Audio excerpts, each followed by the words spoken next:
Yo, what's going on, man? Today is November the 29th, 2023. It's your boy Chris, and this is the ChrisBeCappinn NBA show. I'm live on Twitter. I'm also live on YouTube as well. We got a pretty interesting slate for today. I want to say, what is it, 7 games? And we're going to break them down like we always do and try to find some winners for today. Couple bets that I placed already, and looking forward to sharing those with you guys. As always, hit the like button for me when you guys when you guys are joining. Definitely helps with the algorithm. But getting a lot of likes on the video as well. Hopefully we can keep cashing. Yesterday, which is perfect segment right into yesterday. Not the best day, actually the worst day of the season for me so far. I had 4 official plays that I went official with, and then a couple that I probably should have went official with, and I didn't, and a couple that I probably am glad I didn't go official with that didn't cash either. So ended up not betting everything that I loved yesterday, and the ones that I did like did not cash. So 1 in 3 day, minus 2.2 units, but we are up, I want to say 35 units if you tailed every single play, all my members anyway. So it's a tad bit different because sometimes I come on the show and I say, I like this play, but I haven't bet it yet.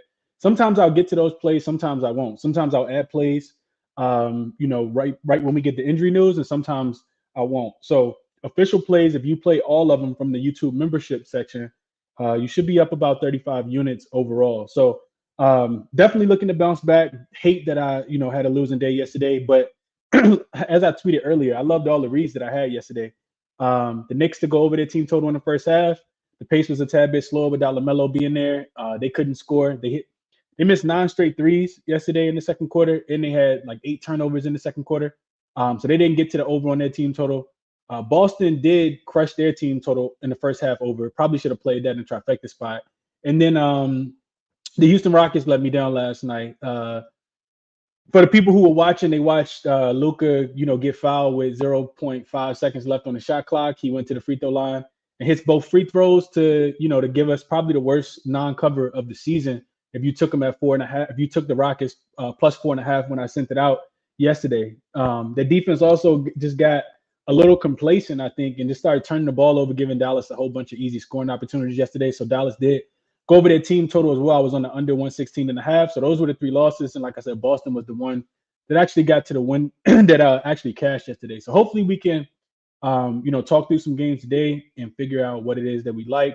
I'm gonna try to be a little shorter with my analysis so I can actually have people share looks that they're interested in, and still be able to cut the show off. I think we should be able to get through all 7 games within the hour. So we're gonna jump right into it. First game up, and I do got a promo. I got to shout out OddsJam. Sometimes I forget to do this. I don't do it every single show, but OddsJam, man, I always talk about the sportsbook screen page, so that you guys can find the best odds. Sometimes you win by the hook, sometimes you lose by the hook, but to be profitable long term, you definitely want to be getting the best number, man. So OddsJam provides a sportsbook screen page where you guys can get access to, every single book that you have, legal access to. You can put even books that you don't. We can have all of them up on the same screen so that you can find the best odds for the play that you're looking at. 25% off your first month using code CBC when you sign up. Use the link that's in the description if you guys are interested. All right, so now let's jump into the slate for today. We got let's see. Let me put these in order. All right, let's go to Orlando first. So we got the visiting Washington Wizards. They will be in Detroit tonight, taking on the Detroit Pistons. Excuse me. Taking on the Detroit Pistons. This one, pretty self-explanatory. The Washington Wizards are coming off a win, of course, against the Detroit Pistons the other day. Orlando has been absolutely killing it. I didn't see the latest injury news or injury implications on Jonathan Isaac, who is listed as questionable in this game. But it feels like, to me, this game kind of feels like you either play. I know it's a tad bit too high of a number for most people who like the Magic, and the market has definitely caught on. I mean, the Magic are 12-5 straight up this season, one of the best records in the entire league, let alone the Eastern Conference. And the Washington Wizards are only 3-14. So what I had written in my notes is that while the Washington Wizards are pretty trash, they are 7-3 against the spread as road dogs this season. It kind of sets up for a spot where Orlando smashes them in the first half, and then you see Washington kind of win the fourth quarter. which is typically when Orlando lets up off the gas just a tad bit. And then Washington could potentially get a backdoor cover. The way I tend to play this game is probably looking at Orlando in the first half. I didn't get there. The number is 5.5. I think it should be a pretty good spot. Like all the numbers kind of back Orlando in this spot. They are the best first half team in the league. They're 14-3-1 against the number. Washington is the worst rebounding team in the league. Orlando's top 5. They're just playing a lot harder than most other teams and kind of believing in this, believing in themselves. So what I got in my notes was Washington playing at top 3 pace over the last 5 games. Orlando playing at a top 6 pace over the last 5 games. Orlando is a top 7 offensive rated team and effective field goal percentage team as well in the last 5 games. Washington allowing the 3rd most points at 127 per game over the last 5. Orlando is 3-0 to the over on their team total when they're home favorite this season as well, and they're averaging 124 points in that spot. To me, the total at their team total at 122.5 is a tad bit too rich for my blood, but given the pace, it kind of makes sense. It's one of those spots where typically when I see a big number, like I'm not in a rush to lay it, but it kind of makes sense. Yesterday we saw a big number with Boston, against the Chicago Bulls. I think the number was like 12.5, 13. They won by 30. You didn't even have to sweat that. The same thing we saw with the Knicks yesterday, right? The Knicks were laying double digits, like 11 or 12. That game, pretty much was over with before it even got started. Because defense and offense typically tends to go that way, especially when you're betting with a defensive team. So I couldn't talk anybody off laying the 10. I think, for these type of games, if you guys have access to, and I'll say this and move on. If you guys have access to Bet365, this is one of those games where if you want to play the spread, you want to do it on Bet365. Bet365 allows you to be paid out for your bet if a team goes up by, I want to say 20 or 25 points. So no matter if the Washington Wizards come back or not, if Orlando lets off the gas, you still get that cover, and get paid out for your bet, even with the game not being completely over. So one of the greatest perks of, Bet365, and they don't pay me to say that. I'm just going to tell you guys because I play on Bet365, and sometimes I'm checking and I already got my money because the team that went up by 20 points. So, if you want to play it, maybe you play it there. Orlando should come out here and stomp on the Washington Wizards. But Washington, they did take that game a little bit more serious. Injury-wise, like I said, Jonathan Isaac is a game-time decision. Wendell Carter Jr., Markelle Fultz as well.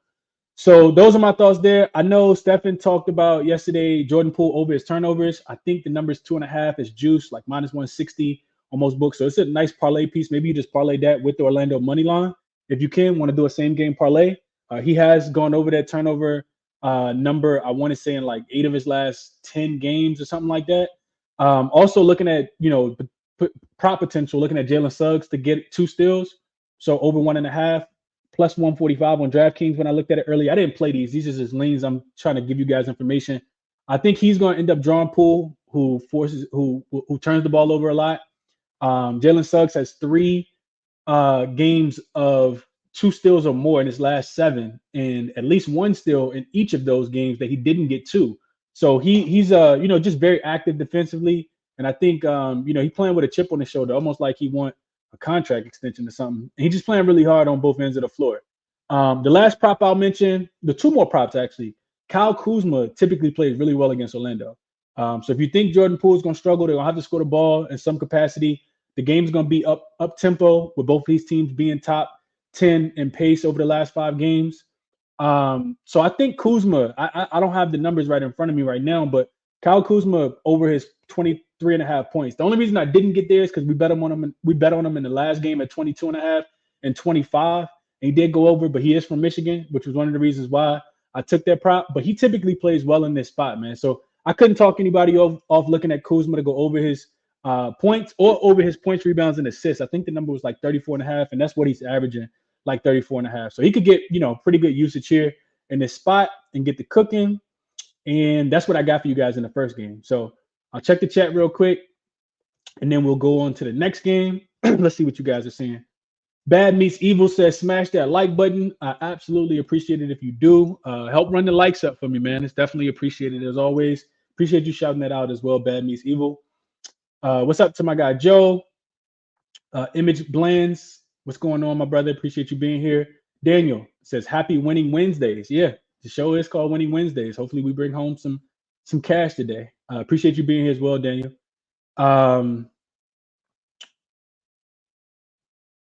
Yeah, I don't have a WAP.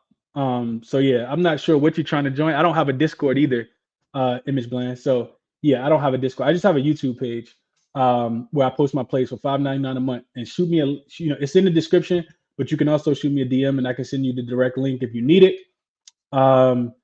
J Chip said the end of that Rockets Mav games was nasty. Yeah, sometimes you're gonna lose, man. Like I wasn't, beating myself up about it. I was like, I was on the right side. And at the end of the day, if you make the right bet and you're cool with it, that's all that really matters. Like I can live with the Rockets being the number one defensive team in the league and having a bad defensive night. They started off really, really good, so maybe we should have just been on them in the first half, but it is what it is. The same way we won with Orlando on Sunday or whatever day that was, by the skin of our teeth with Wagner getting that dunk with no time left on the clock to cover that 3.5 was the same way that we lost that last night with Luka hitting those free throws. So it's not too big of a deal. Beach Get Off Me says he likes Brandon over 2.5 threes. Hit first half yesterday. Brandon. Who is Brandon? In his first game? Brandon Ingram? I'm not sure who you're talking about. David says, happy Wednesday, brother. Appreciate you for pulling up, David. Same thing for my guy, Justin. Same thing for S. Appreciate y'all for being here. Hude is always here. Burns as well. He says, Olynyk and Clarkson are now probable in that game, and we'll get to that game in a second. Appreciate you for shouting that out, Burns. Ross says, first time in the comments. Usually on the road working and listening. Got my notes ready. Let's cash. Yeah, appreciate you being here, Ross. Hopefully we can find some winners, man. Young Harlow says he needs a money line lay. We can talk about that towards the end of the show. Doc Escobar says shout out to Noodles and Pasta. The actual YouTube name Noodles and Pasta. Estai says everyone listening and watching, please hit the like button for me to help my man continue giving us great information. I appreciate that. What's up to my guy Freeman's in the chat? Arthur says thanks for the info. Appreciate you being here as well. All right, cool. I'm trying to get to all the comments. This is a lot, man. Daniel says, I promise, if the Magic don't smash the first half, I'm doubling up tomorrow. I'm running Orlando first half team total up to 70. Jesus. Okay. So he likes Orlando a lot tonight. Maybe you just play the team total if that's the case. I want to say it's 59.5, Daniel. So maybe you just play that. What's up to Tariq in the chat? He says, I'm thinking of taking my Wizards plus the points. Best of luck if you do, Tariq. Let's see. What else? LJ likes Cole Anthony over 4.5 assists. And my guy Munaf also liked Cole Anthony points plus assists at over 20.5. He had an excellent breakdown on that. He's coming off the bench, but he's playing starter minutes. The Washington Wizards give up a lot of assists to point guards. So I think that was the main part. Thought it was a short number. So that's another great prop look as well. Could not talk you off, LJ, over 4.5 assists. I think Munaf went the assists plus points in this game. Dorsey likes Paolo double-double. Up and down game, should get a lot of boards. I agree there. And that was my other prop. Paolo's numbers juice at 7.5. I think it's like minus 145, minus 150 on most books for his rebounds.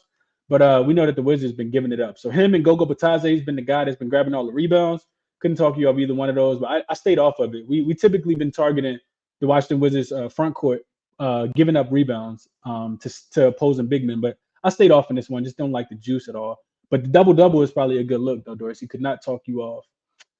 Malik says, I like DraftKings allowing you to bet on a same-game parlay alternate spread for both teams. You can take Raptors plus 10.5 and Suns plus 7.5. So just for it to fall in there somewhere. Okay. Rob says, might have to look for Kuzma live again. That was money. Yeah, it was, Rob. If you look at his numbers, Kuzma does play well against this Orlando Magic team over the last 4 or 5 games. And if you think Jordan Poole's going to struggle to score, somebody's going to have to do it. It's going to have to be him, Denny Avdia, Corey Kispert. They don't have a lot of scorers in Washington. S-Dot likes Paolo over his points and assists, Cole Anthony over his points. Coop says credit to Ant-Man for trying to toughen it out last night after that hard fall, but he falls short on his rebounds and assists. It happens.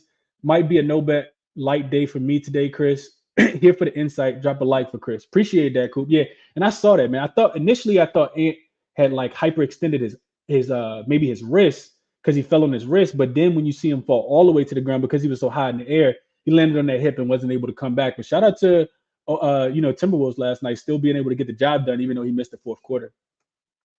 Justin dropping college basketball play. He likes Detroit Mercy +7 tonight. Young Harlow, we're going to talk about the Lakers game. I'm actually about to go to that game in a second. Steve says, how's Memphis laying points with anybody? Yeah, we're going to get to that game as well. Shout out to my guy Munov. Was just talking about him. He popped in just now. Brandon Miller over 1.5 threes. That's who he was talking about. Yeah, Brandon Miller was killing the Knicks last night. Yeah, he was making more threes than the Knicks were, at least in the beginning. Yeah, appreciate you dropping that off yesterday, Beach. That was a good one. Mitch says he's like Cole Anthony 2 turnovers, Suggs +1 steal. It's +110. Okay, little 2-legger to get some plus money. Jamal says tonight will be the night to run that Clippers Pelicans money line parlay. Oh man, I don't know if I'm doing that, but I couldn't talk you off though, Jamal. We'll get to that game. Trying to get to all the comments. Almost done. Colin, he hasn't played in this first game that we talked about. He says he likes Gary Harris over 1.5 threes. Wizards give up the third most corner threes, which is where he takes his shot. Volume is there. Okay. Excellent breakdown there, Colin. Best of luck to you tonight. What's up to Ace in the chat? Doc says he likes Raptors money line. Derwin says he likes the Detroit Pistons money line. We're about to go to that game in a second.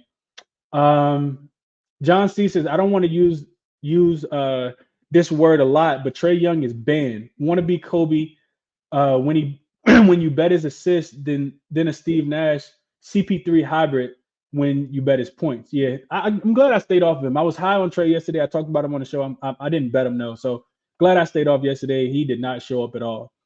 Jarrell says, go ahead and take the under in the Pistons and the Lakers game. I actually kind of agree there. We're going to talk about that game, though. Thanks for everything, Chris. Hope everyone drop a like. Appreciate you, Chase, for shouting that out.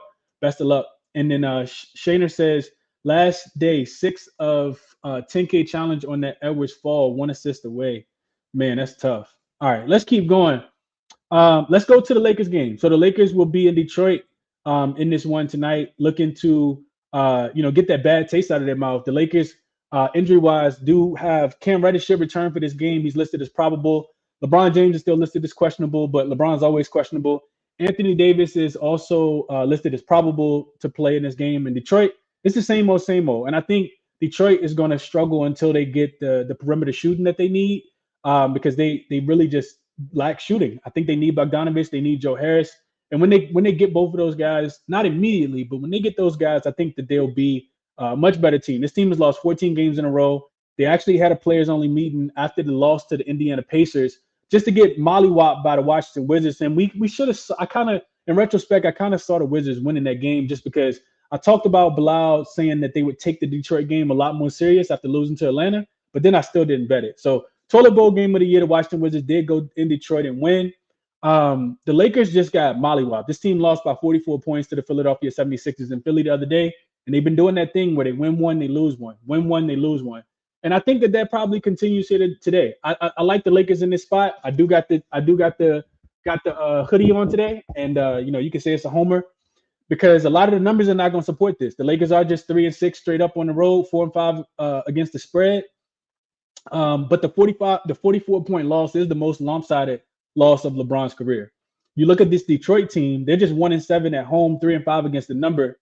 Front end of a back-to-back for them. They play the New York Knicks tomorrow. They're gonna get smacked in that game as well. The Knicks really own Detroit. Like they will smash the Detroit Pistons tomorrow. Detroit will have, like I said, they had the team meeting, but it really didn't amount to anything. So a couple different ways, and I think this line is on the move. I want to say it's up to 7.5 at most books now. It opened at 7. And I initially looking at it last night, that's a pretty steep number to lay with the Lakers. The last couple games they have gone to Detroit and won by 7 points or close. So like 7, 8, but not a lot of double-digit wins for the Lakers in Detroit. One of the things I looked at in this game was teams coming off a loss of at least 30 and at least having 1 day of rest, and they're laying at least 5 points in the next 5. Those teams are 29-4 straight up, 21-12 against the number. That's 64% since 2018. So teams losing by at least 30, then they're laying 5 in the next game. So the books are pretty confident that they'll bounce back, and they're not on the second leg of a back-to-back. 29-4 straight up, 21 and 12 against the number, 64%. Then I took a deeper look. So it's only happened 14 times in the database in the Give Me the Dog database, but teams that are actually coming off a 40-point loss and they're laying at least 5.5 points are 13 and 1 straight up, 11 and 3 against the number. That's 78.6% says to take the Lakers in this spot here tonight. I still didn't do it though. I still didn't do it. I think that the Lakers should win this game wire to wire, and I prefer to play them early. And that's what the Lakers have kind of struggled at the most throughout this season. They really just come out flat. We saw it in the Philly game. But I think the Lakers, they bounce back here in a pretty big way. So first half to me kind of feels like the play. I think they start early and often.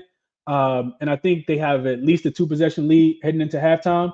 So I did play. I haven't even given this one out yet. Just put it in not too long ago. I did play the Lakers in the first half, minus the 3.5. I got that number at minus 113 on Bet Rivers. Right now, I want to say that a similar line. Well, I don't know if all the 3.5s might be gone. Let's see. It was already moving towards 4. Either way, I think the Lakers are winning the game by 2 possessions. Let's see. So the first half point spread right now, the best number that you guys can get, or at least in Virginia where I can get, is so 3.5 are still available. Well, yeah, I got 3.5. 3.5 is available. 3.5 is available on BetMGM, which is a pretty large book. So minus 120. Don't really like that number a lot, like laying that much juice. But I think the 4 should be good too. So I'll give it out at 3.5. If you guys have access to it, you can buy it down as well. But I do think the Lakers, if you guys want to ride with me on that one, Lakers in the first half. I think that they come out, they win the first quarter, which I want to say is 2. Let me double check that. Yeah, 2. 2 at BetMGM right now is the best number that you guys can get for the first quarter. I think that they win the first quarter. Not a lot of juice, minus 111. But I think that they roll early and often in this game. And a couple more notes on this game. So I actually dug deep into this game. So the Pistons, their team total under 111.5 was another way I was looking to play this game. Minus 115 on DraftKings when I was looking at it earlier.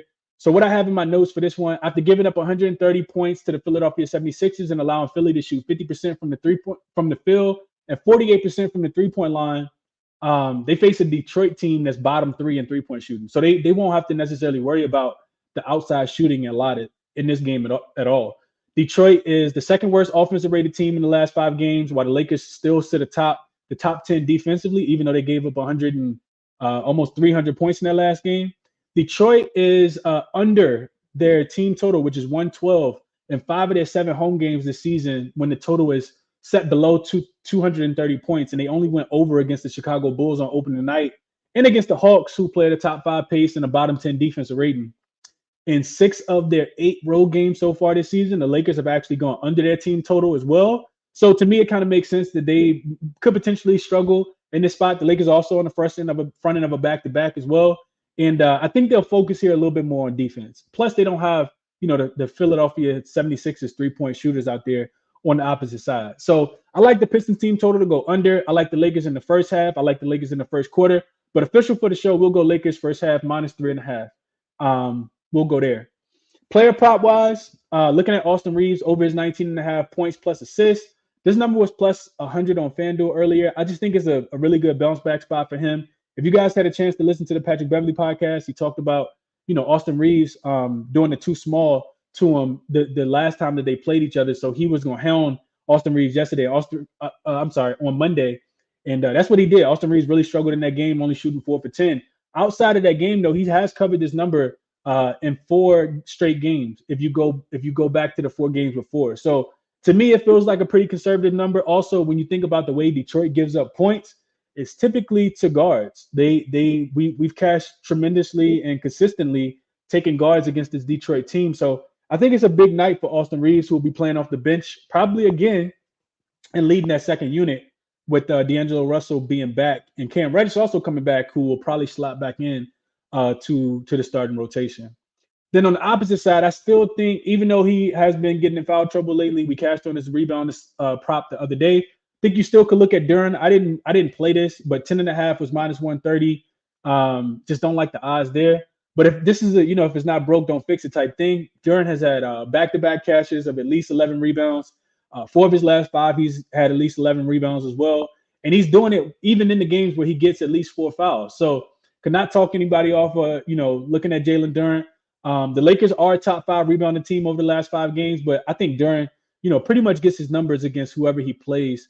So could not talk anybody off of that. The Lakers also typically struggle to score the ball on the road. So looking at Duren rebounds is not a bad look, but that's the way I would probably play the props in the order that I gave you guys, which is Austin Reeves first and then Jalen Duren. Also, forgot to mention Anthony Davis over his 2.5 blocks, plus 100 on, I want to say on DraftKings when I looked earlier. Small wager for me, but I did play Anthony Davis. Just a bounce back spot. We know Anthony Davis plays good, then he plays bad, then he plays good, then he plays bad. And this has been going on since the playoffs last year. And you just look at how much Detroit is getting their shot blocked. They're top 5 in getting their shot blocks per game. So I like Anthony Davis to have a pretty big defensive effort in this game against the Detroit team that is young, that takes a lot of shots in the paint because they don't shoot the 3-point ball well. So give me Anthony Davis blocks over 2.5. Like I said, it was plus 100 when I looked at it earlier. Forgot exactly what book it was, but I think it was DraftKings. And if I'm playing anything else, I'm taking Austin Reeves over his 19.5 points plus assists. Those are my thoughts there. Let's go back to the comment section. Then we'll go Suns Raptors.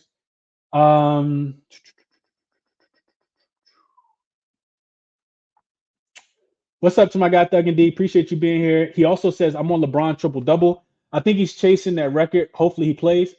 So Thug and D, this is interesting. I'm glad you pointed that out. So I think yesterday I was looking at this. This morning I was looking at this.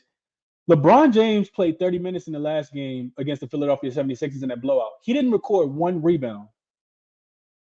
I think that's the first time I've ever seen LeBron not get a rebound, like ever. Like I think he had 1 assist, and like that was pretty much it. And I was like, oh man, maybe he probably played like 18 minutes because of the blowout. He played 30 minutes and didn't grab a rebound. So while I want to say yes, I think the Lakers being on the front end of a back-to-back with a game against the Thunder tomorrow kind of talks me off of, taking those older guys, because I think they'll be more conservative because you want to, come out and play well against the Thunder tomorrow as well. Remember the Thunder beat the Lakers last season at the end of the season when LeBron was chasing the record. He got the record against the Thunder in LA, but the Lakers lost that game and kind of, spoiled it for him. So Lakers not going to be in a great spot tomorrow against a young OKC team that's coming off a loss against Minnesota. Pretty sure they're going to be fired up in that spot. So I had to look a little more into that game, but don't let me talk you off, Doug and D, if you do like that a lot tonight. Master Barber says the Lake Show should show up tonight. I think that they do. I definitely think that they do. Tariq says, how about the look ahead spot they have tomorrow against OKC? So the reason why I'm not too big on the look ahead spot tomorrow, Tariq, is because they just lost by 40, right? Like, you think about it. If you did something that you wasn't supposed to do, you can't be looking forward to something else that you have going on. You got to take care of what's right in front of you. You got to get that bad taste out your mouth. I don't know if Dream in the chat or not, but he always talk about chicken noodle soup. When you're not feeling good, you got beat up, you're a little under the weather, you need that chicken noodle soup to get you right. And that's what the Pistons have been. 14 straight losses. I think the Lakers come out here and smoke them. And I've been betting against the Lakers this year. But that's just tonight's not a spot you want to fade them in my estimation. That's how I feel about the game. Derwin says, yeah, what I said. Lakers on the Detroit on a 14-game losing streak. Doug and D says he likes that first half too. The Lakers have not been a good first half team. They're actually the worst first half team against the number, but it's a spot that I'm taking. Like I said, numbers kind of aside. It's more of a feel spot. It's more of a you got to get that bad taste out your mouth and be beating the Detroit Pistons by 2 possessions at halftime. So that's what I think. Capper says he likes the over in their game with the Lakers. I just think that they're going to struggle to score. I'm not on the opposite side, though, of you in this one, RC. I hope you cash it, my brother. I just think it could be a lower scoring game, just a tad bit, just because the Lakers probably want to conserve some. And if they play the defense that they are capable of playing, I think the Pistons can go under that 111.5. We'll see how it goes, though. Rob says Lakers are like 0-9 first quarter. Scares me up. I think there's something like the correct number is like 4-14, I want to say, or like 3-14 or something like that. So we'll see. Capper says Lakers team total over was initially my look, but I don't think the Lakers going to play D today. Sandwich spot. That's where I disagree just a tad bit. RC, I think, like you said, it is a sandwich spot, but you're playing against the Pistons, so it's not like the Pistons score a lot of points. They're like bottom 3 offensive rated team in the league, and they've been struggling to get to their team total anyway. So I think Lakers may slow it down to try to play a little bit slower in this game, and focus a little bit more on the defensive end and try to just wear this Detroit Pistons team out. We'll see how it goes though. Let's see. Munov says I stayed off. Pistons are 1-7 over under in the first half in their home games. Yeah, and that's what I mean. Like they don't score the ball. That's what I'm thinking too. UCapper comes back, says Pistons play 6th fastest pace and bottom 10 defense. The biggest thing is Lakers' ability to get to the free throw line and score in the paint. Excuse me. I can see that. He says Pistons send opponents to the line at the second highest rate and bottom 10 in defending the paint. Lakers could eat tonight. We'll see how it goes. Also, the Pistons are turning the ball over at a really high rate also. Like they just really turn the ball over. The Lakers do like to get out and run in transition and not try to score, not have to score in the half court as much. So you got some points, RC. I couldn't talk you off. Shout out to Lucas Patton for joining as a member. Appreciate you being here, Lucas. Hopefully we can cash some tickets. Will says, "What up, though, Chris? Maybe the Lakers play hard for Darvin Ham. He won a championship in 2004 with the Pistons. Nothing I played, but a little motivation goes a long way. I mean, if you got to dig that deep to go back, almost 20 years versus, coming off about 48 hours when you got mollywop, that's a lot of soul searching you got to do. So we'll see. Abacat likes Cade over 6.5 assists. What else?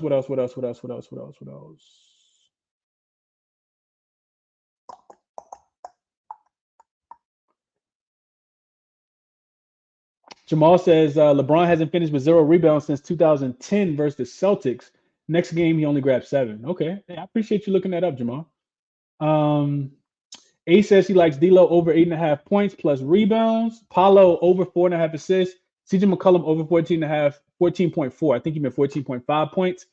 Plus 531 on FanDuel. We'll get to that game in a second. I don't think I really like CJ in this spot tonight. Just because it's his first game back, probably going to be a little winded. We got to remember it was a lung injury that he was dealing with. A puncture lung, I think. I forgot what kind of lung injury it was. But yeah, I know it was a lung injury. All right, so let's keep going. Let's jump back into it. We are going to the Suns and the Raptors game next. So this line currently, let me just make sure because I know we're waiting on some injury news. And y'all drop the injury news if y'all see it, as it comes out so I can stay on top of that and try to keep everybody as informed as possible on the injury news. So we have, let me just check. So Cam Reddish remains probable. Caruso, that's tomorrow. And it's listed as doubtful for tomorrow. Okay.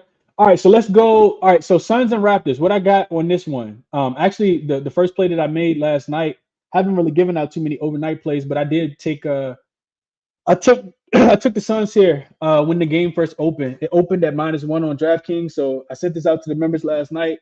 Suns -1 in this spot. Durant and both Grayson Allen are listed as game time decisions in this game. Durant almost played in that game against the Knicks a couple days ago, and they're the much more rested team in this spot, coming off 2 days rest. First or second leg of a back-to-back with travel for the Toronto Raptors in this spot.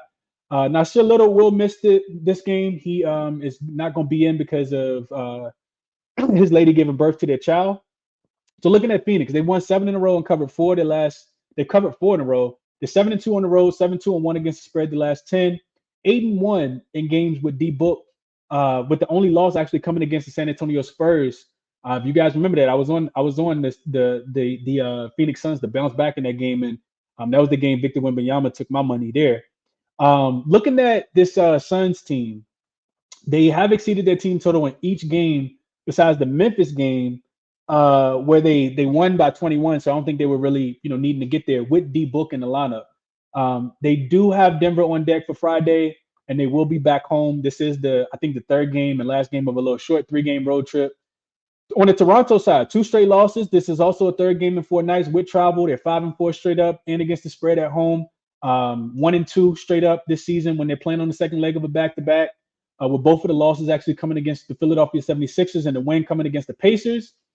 And I talked a little bit about the trend, but you kind of put it all together. This is what happened. So since the 2015 season, I looked at unrested home dogs that's also playing on their third game in 4 nights, facing a team, facing a rested opponent that has at least 1 day's rest. Those teams are 52 and 107 straight up, which is 61.3%. That says just to play the Suns on the money line. So that's what I played last night. Money line. I think it was like -120, so -125. So I grabbed the -1 when it came out on DraftKings. That number did move. I do think that in my estimation, the books are still kind of sleeping on the Suns. They won as a dog the other day, specifically with Devin Booker in. If Kevin Durant gets ruled in, this line will jump. If Grayson Allen gets ruled in, probably not going to do as much. But the Suns, I just like how they're playing right now. They're a better rebounding team than Toronto. They're a better scoring team than Toronto. They're actually locking up on the defensive end as well. So I won't get into, give you guys all the numbers, but I did, dive a little deep in this game. And to me, it just feels like they are, still, just being undervalued, man. Like I think back to Boston last night. Boston team total in the first quarter was 28.5. No way that total should have been 28.5 against the Chicago Bulls. First half total was 57.5. No way that should have been 57.5. And to me, it kind of feels like the Phoenix Suns are in that same spot. They're more rested, playing against a team on the second leg of a back-to-back that had to travel. So they was in Toronto before Toronto was even in Toronto. So yeah, I like Phoenix in this spot. I know that the line is moved. You actually can get let me see. I feel like the line is kind of, it's moved in my favor. So you got some CLV, but I mean, it's still some 2.5s out there, which to me is still a 1-possession game. And I think that they win the game by more than 1 possession. So 2.5 on BetMGM at -115, and on DraftKings at -115. So you can get some 2.5. Shop around for the best number, of course, but 2.5s right now is what I see the best number at. And I actually thought that this would move. You do want to get it, like I said, without KD. If KD gets ruled in, this line might move to 4.5 is what I'm thinking, maybe even 5. So I didn't play any props in this game. When I was looking for Devin Booker assist, that's absolutely been a cash cow. It wasn't available. And for the Raptors side, I don't see Cam in the chat right now, but pretty sure he'll probably pop in. They're just so inconsistent, man. They have good stretches of the game, but we talked about it yesterday. They're one of those teams, Jekyll and Hyde teams, that if they play good in the first half, they don't play good in the second half. They play good in the first quarter, they don't play good in the second quarter. And it was the fourth quarter yesterday where they just, couldn't make a shot or get a stop. And you see, Royce O'Neal hit 6 threes yesterday. I think the Phoenix Suns are the right side in this game, so that's the way I chose to play them. All right, let's see. Derwin likes Cade to go for 30 tonight. The Lakers do struggle against guards, so maybe it is a big Cade night. Thuggan D says he likes the spot for the Magic. Dorsey likes D'Lo over 14.5, and I think that's a pretty good look as well.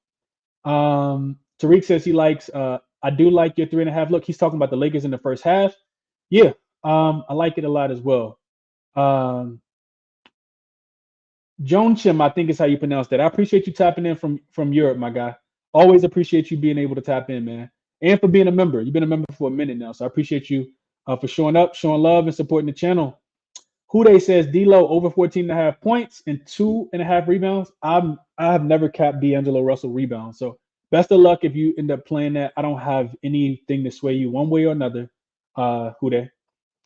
Daniel says Suns team total over. Toronto has been letting teams hit their team total, hit nets 115 plus for plus 125 yesterday. Book could drop 40. And that's absolutely correct. This total did open at 222 and it got bet up to 226.5. A lot of that money probably should have been coming in on Phoenix's team total over specifically. And real quick, let me just look that up real quick because I think you're onto something, Daniel. And I know I'm being long-winded, but I want to give out winners, and I want to do my due diligence to make sure I'm getting these right for you guys. So I want to look a little more into what Daniel's saying. So let's go to give me the Killer Sports. Let's look at this Suns team with Devin Booker in. I'm gonna pull this up on the screen so you guys can see it as well for my visual people. All right, so I got it pulled up. Let's see. Let's go to present, share, Killer Sports. All right, so let me zoom in just a tad bit so you guys can see it a little bit more. All right, so you guys can see here. I mentioned this earlier, but the Suns are 8-1 straight up. You guys can see that 6-3 against the number, 7-2 to the over since Devin Booker returned. They're averaging a total of 122 points per game in this spot. And here you see DPS. Shout out to my guy RC for teaching me this. DPS is delta points scored. So you can see that outside of that game against the Warriors on opening night, this was the only game that they went under their team total. And then I mentioned this one against the Grizzlies, right? When they won the game by 21, they won 110-89, so they didn't need to score anymore. So yeah, their team total over should be the way to look in this game, Daniel. I appreciate you for shouting that out. Navi says, huge fan of the show, Chris, all the way from India, living in Toronto. That's crazy. Appreciate you for tapping in, Navi. He says, hit the like and subscribe. Appreciate you, Navi, for doing that, man. And for being here, just for tapping in with the show. Justin says, Suns minus 136 when he bet it. Raptors fan says Nurkic double-double is what I like, Chris. Okay. I couldn't talk you off the Nurkic double-double. We know that Toronto's been bleeding rebounds to centers. Another prop that my guy Munaf was on as well. Seymour Cash talks about the Pelicans money line. We'll get there.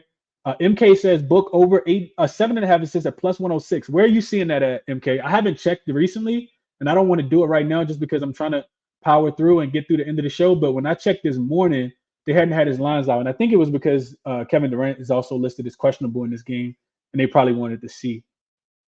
I probably did butcher that name, RC. Yeah, I didn't mean to. All love to anybody who I name I say wrong. I'm not a spelling bee champion at all. You Capper. Appreciate you, bro. Booker is in, right? He is in. I haven't seen him pop up on the injury report at all. That was something I checked last night just to make sure. Ross says, love my Suns. Booker gonna let Kevin Durant rest for the Nuggets. Book 25 and Phoenix money line at plus 113 on FanDuel. Yeah, I couldn't talk you off of that. I like your logic. We'll see how it goes. 2 Millie says he likes Eric Gordon threes if Kevin Durant is still out. He did just cook the Knicks the other day. Abacott likes Kevin Durant assists over 4.5 at minus 139.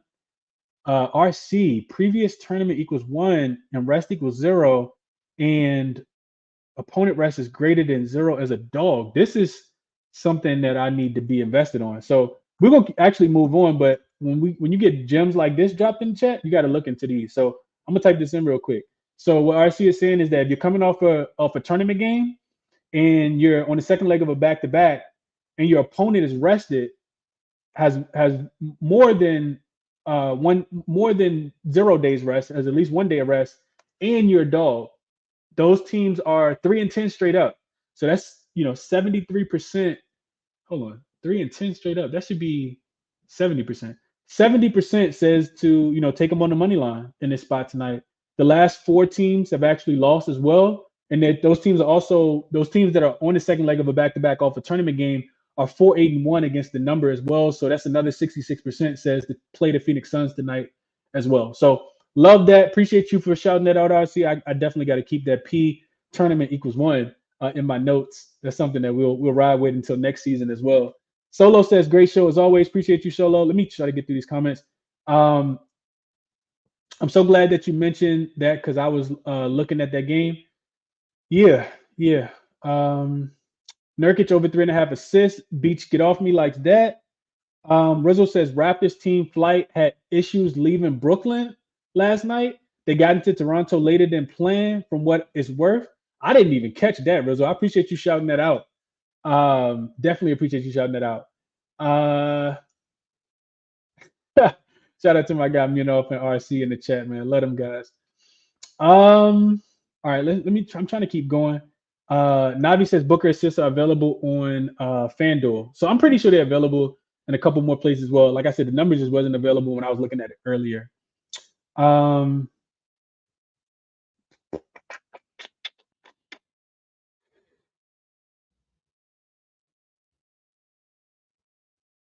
right, so let's keep going. Let's get back to. I appreciate all the comments in the chat. I can't get to every single one of them, but I appreciate you guys as always, man. We got a couple more games to get through. Next game up, we got the 76ers and the Pelicans in this game. So, this line opened at 1, and initially I wanted to back Philly in this spot. The reason why I didn't was because I don't really like taking teams when they just blown out a team, and we know that they're coming off a 44-point loss. So two teams kind of heading in the wrong direction. I was on the Pelicans in both of those games in Utah, and I wish I had that money back. That was good spending money. But they lost both of those games, so now they're coming home and they're probably desperate for a win.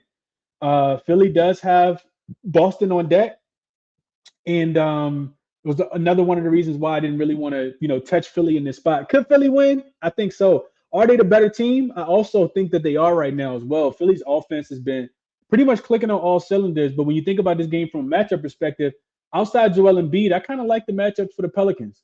I think, Zion is going to be a man-child. They probably put Tobias Harris on him. And Tobias Harris, while he's strong against most small forwards, power forwards, I don't think he's going to be able to do anything with Zion in this spot. The Pelicans will probably be, motivated in this spot. They do get CJ McCollum back. I don't like that for the Pelicans if I wanted to back the Pelicans in this spot. But this is a game I think you just kind of live bet. Philly has been a really, really good team out the break. And if there's anything that's going to happen in this game, I'll be quick with this one. I think it's Joel Embiid. I just kind of look back at his numbers from last season and from the last couple seasons. I know Minoff was on this one when we did this show earlier. He's been killing Valanciunas. So looking at Embiid to go over his 32.5 points in this game, if I had to play anything, I would ladder Embiid up to 35 as well. You probably only get like plus 110, plus 115. But I think that if he scores 33, he probably is going to score 35 as well. I don't like the matchup as much for Maxey, which is why I lean more towards Embiid. He's going to have the ball in his hands a lot. And Maxey has to deal with Dyson Daniels tonight. They could potentially put Herb Jones on him. They also have Jose Alvarado. And Maxey's been hooping. Don't get me wrong. Probably most improved player of the year. And I'm not saying that they're going to stop Maxey, but I do think that they're going to slow him down. Just put it like this. He had a much better matchup against the Lakers, who have nobody that can guard any guard when you just got D'Angelo Russell out there. So, and Cam Reddish, who was a tad bit better defender, also wasn't available for that game. So I like Joel Embiid to go over his points in this game. Didn't play it yet, but probably going to end up getting there on Embiid to get some action in this game. Yeah, those are my thoughts on this game. Like I said, I don't want to be too long-winded. I already went too long on some of the other games. Manny says CJ is out tonight. I didn't see that. I saw CJ McCollum say at shoot around that he was going to play. I didn't see any update on CJ not playing. Looks like game time decision likely to play is what I see. Unless we got some more updated news. Yeah, I didn't see anything on that. So check your sources, Manny. I'm not saying that you're wrong, but let me know where you saw that, because I saw that he went through shoot around and said he was going to play. So right there with you, Capper, on that one, he says he didn't see anything on that either. Tariq says he leans towards Tobias points, and I would agree, Tariq, just from the standpoint of somebody else is going to have to score outside of Maxey is the way I kind of see the game going. Has to be Tobias. Tobias' numbers has been pretty soft because he hasn't been extremely consistent, even though he's been playing a tad bit better. So I agree there. All right, let's keep going. No official play for me in that game. We got 3 more games to get to, and I'm gonna try to be quick. The first one is the Jazz and the Grizzlies. Man. You talking about a toilet bowl game of the year. I think this game actually might be end up being worse than the Wizards and the Pelicans. I mean, worse than the Wizards and the who did the Wizards just play? And the Detroit Pistons. So the line came out, and I was like, why? Like, why would you want to lay 4.5 with the Memphis Grizzlies? The number is still 4.5, I want to say, at most books. It's actually come down to 4. Still some 4.5. Well, no, it's not any 4.5 out there. I actually saw this at 5 yesterday, and I just couldn't cap it enough to actually make a play, and I probably won't. Starting with the injuries. So Lauri Markkanen is out, which I think is a big reason why they're dogs in this game. Clarkson is also listed as questionable, even though I want to say he went through shoot around earlier. And what was the latest news on Clarkson? Is he going to play in this game? Did he get ruled in? Kelly Olynyk is listed as probable with a shoulder injury. Jordan Clarkson also listed as probable. So I will say this, Jordan Clarkson, I'm not sure what percentage he's going to be, but I did go back and look at the beat reporter list, and they did say that he was noticeably gimpy in the locker room after that win against the Pelicans just 2 nights ago. So take that for what it's worth. I know a lot of people probably looking at his points, rebounds, and assists to go over, but I would probably stay off just because I don't know how healthy he is. Maybe you play it live as soon as the game actually starts. We'll see how it goes. For Memphis, there's still a plethora of injuries. If I read all of them, the game will be started by then. But the short list is Luke Kennard, Marcus Smart, Xavier Tillman. All of those guys still remain out. looking at this game, Utah 1-7 on the road straight up, 2-6 against the number. Memphis has not won a home game so far. They're 0-8 straight up, just 2-6 against the number. Head to head, the Jazz have already beat this team twice this season, but of course, both of those games were with Lauri Markkanen. Both of them came by 6 points as well. So to me, that's interesting. I don't know how often that's happened where a team has won 2 games already, and then they come back and they're 4.5 point dogs in that spot. Both of those games actually went over the total as well. Last 5 game stat says that both teams are the worst offensive rated teams in the league, but Utah being a 6-point worst rating, I think it's like 94 compared to 100. Memphis is also bottom 6 defensively. They do have a rest advantage of 2 days to 1 in this spot. Memphis is bottom 6 defensively. Utah is only 12th. They did get Walker Kessler back, who kind of made a difference when you think about scoring in the paint. Omer Yurtseven also did a pretty good job on Zion as well. Utah has been the better rebounding team. So if I'm playing this game, I'm still looking towards Utah. I know they don't have Lauri Markkanen. I know that they struggle on the road, but Memphis also struggles at home. They haven't won a game. So if I, ugliest player today, something that you hold your nose with, and you bet it with your eyes closed. You just make sure your fingers over the submit bet button, and you do it like this. You take the points in this spot with Utah is how I would play it. I'm not playing it though, but those are my thoughts. Official play for me though, and I haven't given this one out to the members yet. I am on Santi Aldama over his 23.5 points plus rebounds. Line was -1. Line was minus 115 on FanDuel. Santi Aldama for the Memphis Grizzlies. So quick breakdown. He's the 3rd guy in rotation for this Memphis Grizzlies team behind Desmond Bane and Jared Jackson Jr. The dude is averaging 17.5 points and 7 rebounds. So that's enough to cover this number in the last 5 games. He's playing 32 minutes. And outside of the Houston game that they played on the 22nd, where he only played 22 minutes because he was in foul trouble, he's attempted at least 15 shots in every single game. I love Santi Aldama tonight. It's a lot of different ways you could play him. I actually like his threes. On Bet365, they are at 2.5 at plus 140. I'm going to play that. I also am probably going to play his 4 threes at plus 360, I want to say. I love that number as well. Santi's going to shoot him. He's going to be in the corner. You look at Utah 3-point defense, it's bottom 10 in makes. It's also bottom 10 in 3-point field goal percentage allowed to the opponent. And like I said, outside of Desmond Bane, who I don't think is 100%, I like Santi Aldama in this spot. Utah, I do expect them to regress a tad bit to the mean defensively because they're not the greatest defensive team, specifically on the road.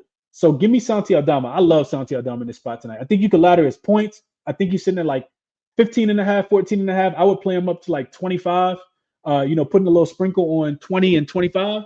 But I love Santi Aldama tonight. I chose to, go official with the 23.5 points plus rebounds.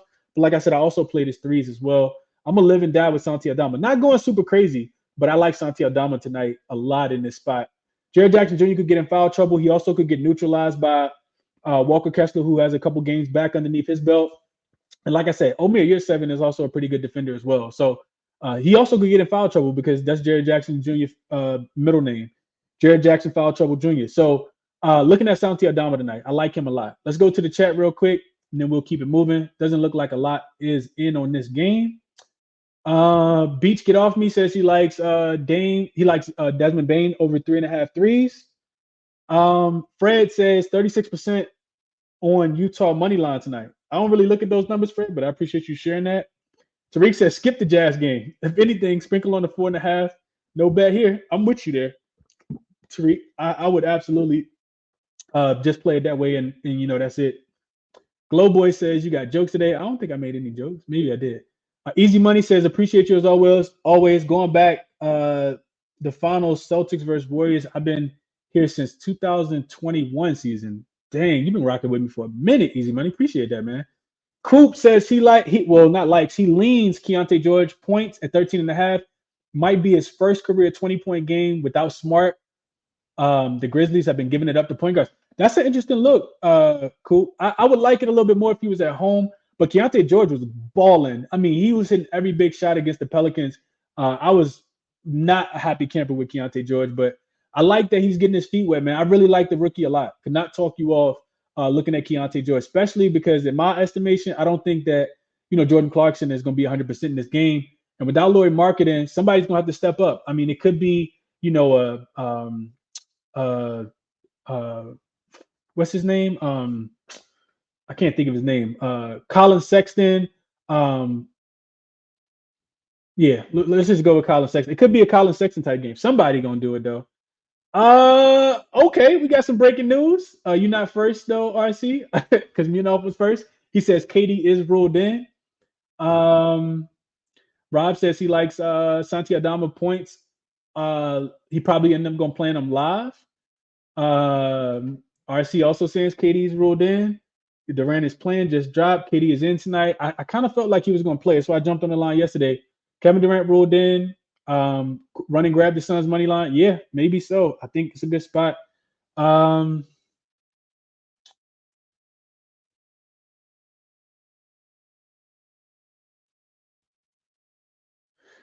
The training zone. I like Anthony Davis blocks over 2.5 in that game against the Detroit Pistons. I also like a bounce back spot for Austin Reeves over his points plus assists is the way is the way I would look in that game.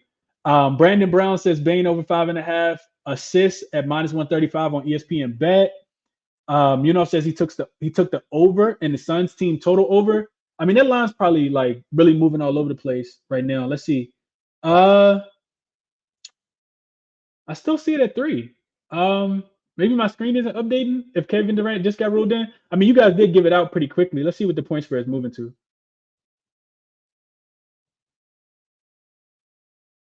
ESPN bet got the best number 2.5 right now for the Suns is -115. Also, I did give this out yesterday. I've only made two-unit plays so far this season.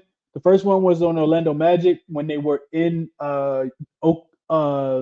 Utah. I like Orlando in that spot, and they did win that one. And then last night I gave out the 2-unit play on Phoenix because, like I said, I kind of forecasted Devin Booker and Kevin Durant to play in this game. So -1 is what I got. We'll see what happens though. Says he got 114.5 for the team total over for the Phoenix Suns today. Right now, he also got the full game over at 226.5. Right now, that team total is 114.5 still at Bet365 if people want to get in on that. Tariq says that line moved to 4.5 pretty quickly. Let me just see if Bet365. So I'm seeing Bet365 has the number right now at 114.5.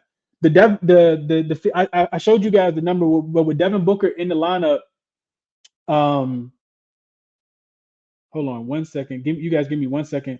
With Devin Booker in the lineup, they're averaging 122 points per game. So take that for what it's worth.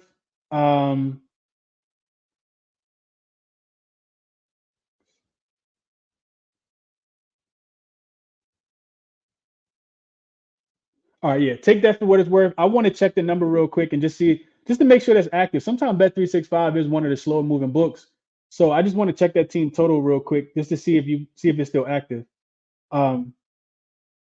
116.5. So that number actually moved pretty quickly on Bet365. So shout out to Munaf for getting a really good number there. 226.5. That total should go up for sure. We'll see how it goes. All right, 2 more games to jump into real quick, and I've been super long-winded. The next game is the Rockets and the Nuggets. I want to get the starting lineup news for this game because there is injury implications. So looking at this game, first and foremost, I'll just tell you guys, not a great spot for the Rockets at all. We were on the Rockets yesterday, +4.5. They lose the game by 6. We also took the Dallas Mavericks team total to go under 116.5, and they end up scoring 119, 120 in that spot. And now they get an even tougher matchup. They'll be without Fred VanVleet in this game. Jason Tate also got ruled out. Tari Eason is also a game time decision.